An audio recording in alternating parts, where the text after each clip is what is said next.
nous ressuscitera aussi avec Jésus et nous fera paraître avec vous en sa présence. Car tout cela arrive à cause de vous et de la grâce.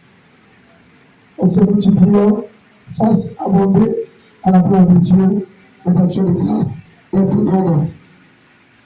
C'est pourquoi nous ne perdons pas courage. Et là même que notre homme extérieur se détruit, notre homme intérieur se renouvelle de jour en jour. Car nos légères afflictions du moment présent produisent pour nous, au-delà de toute mesure, un poids éternel de gloire. Parce que nous regardons non pas aux choses visibles, mais à celles qui sont invisibles. Car les choses visibles sont passagères et les choses invisibles sont éternelles. On acclame pour le Seigneur et le Seigneur. Comme ça, toujours, je vais faire folie. Assoyons-nous. Amen. 2 Corinthiens, chapitre 4, de 1 à 18.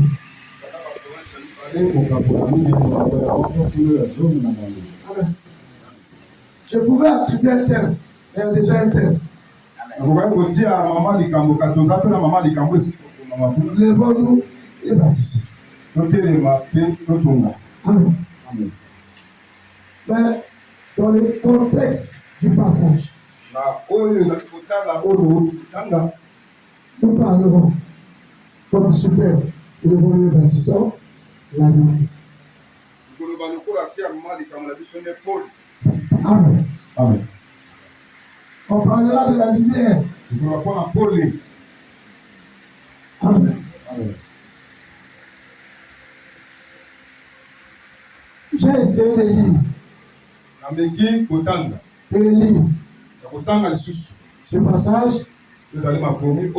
Je l'ai séparé en 3 parties. D'abord, le prime abord. L'apôtre Paul est en train d'exprimer quelque chose. Je l'ai dit les jours passés. C'est une lettre. Paul a écrit différentes lettres aux églises. Il a commencé au Romain. Il a écrit beaucoup de lettres. Ça, c'est la deuxième lettre de Paul aux Corinthiens.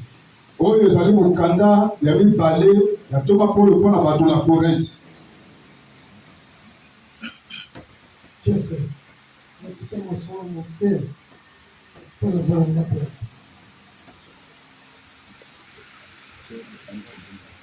C'est la deuxième lettre de Paul aux Corinthiens.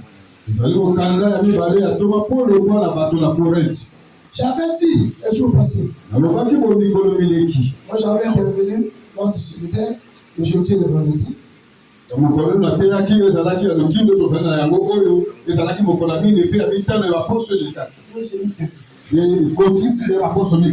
J'avais dit ceci. Corinthe, ce n'est pas une ville israélite. Corinthe n'est pas dans Israël. Est-ce que vous comprenez? La ville de Corinthe est en Grèce. La Grèce, ici on parle de la Grèce de l'époque, c'est pas la Grèce d'aujourd'hui. On peut appeler ça la Grèce antique.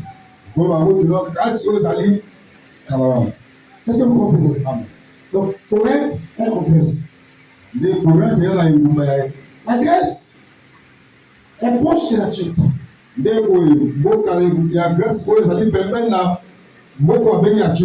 Alors, pour ceux qui suivent des informations, il arrive que de temps en temps, pona tala pona tina ya boye. Paul commence au 4e chapitre, la 2e lettre, par dire, c'est pourquoi, ayant ce ministère, selon la miséricorde qui vous a été faite. Ndenge kolobaka boye, yango atala tina kozalaka na lotomo oyo. Elenge bene na ngolu to pe kolamu oyo epesamelaki na biso. Or, Zok, selon l'école, otalaka na kelasi. lorsque l'on commence par c'est pourquoi, Yango ntango bazali kobanda batalaka tina. ça devient un plan explicatif. Ekomi eloko moko ya kolimbola moko ekomi mwaka. Pour dire mieux, une résultante. C'est-à-dire que la phrase ne commence pas là. La phrase commence sur ce péché. Est-ce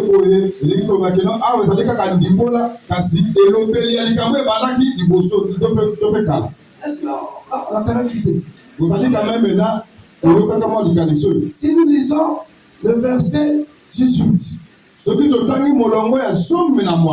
3e chapitre, il est dit, nous tous, qui le visage découvert, contemplons comme dans un miroir la gloire du Seigneur,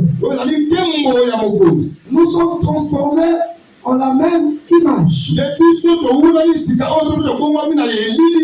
de gloire en gloire, comme par le Seigneur l'Esprit. Ensuite, c'est pourquoi. Est-ce qu'on comprend? Donc c'est une suite. Qu'est-ce que Paul veut dire? Nous allons considérer le chapitre 3 et le chapitre 4.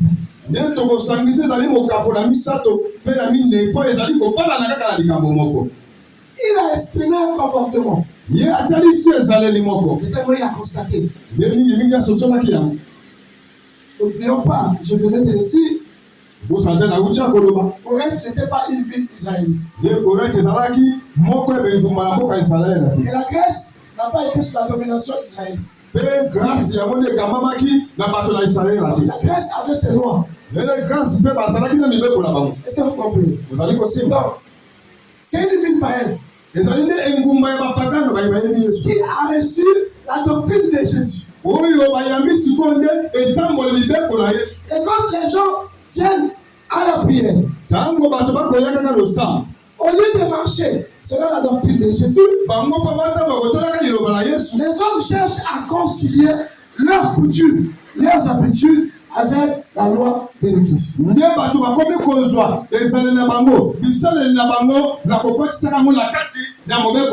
C'est des choses que Paul est en train de réciter.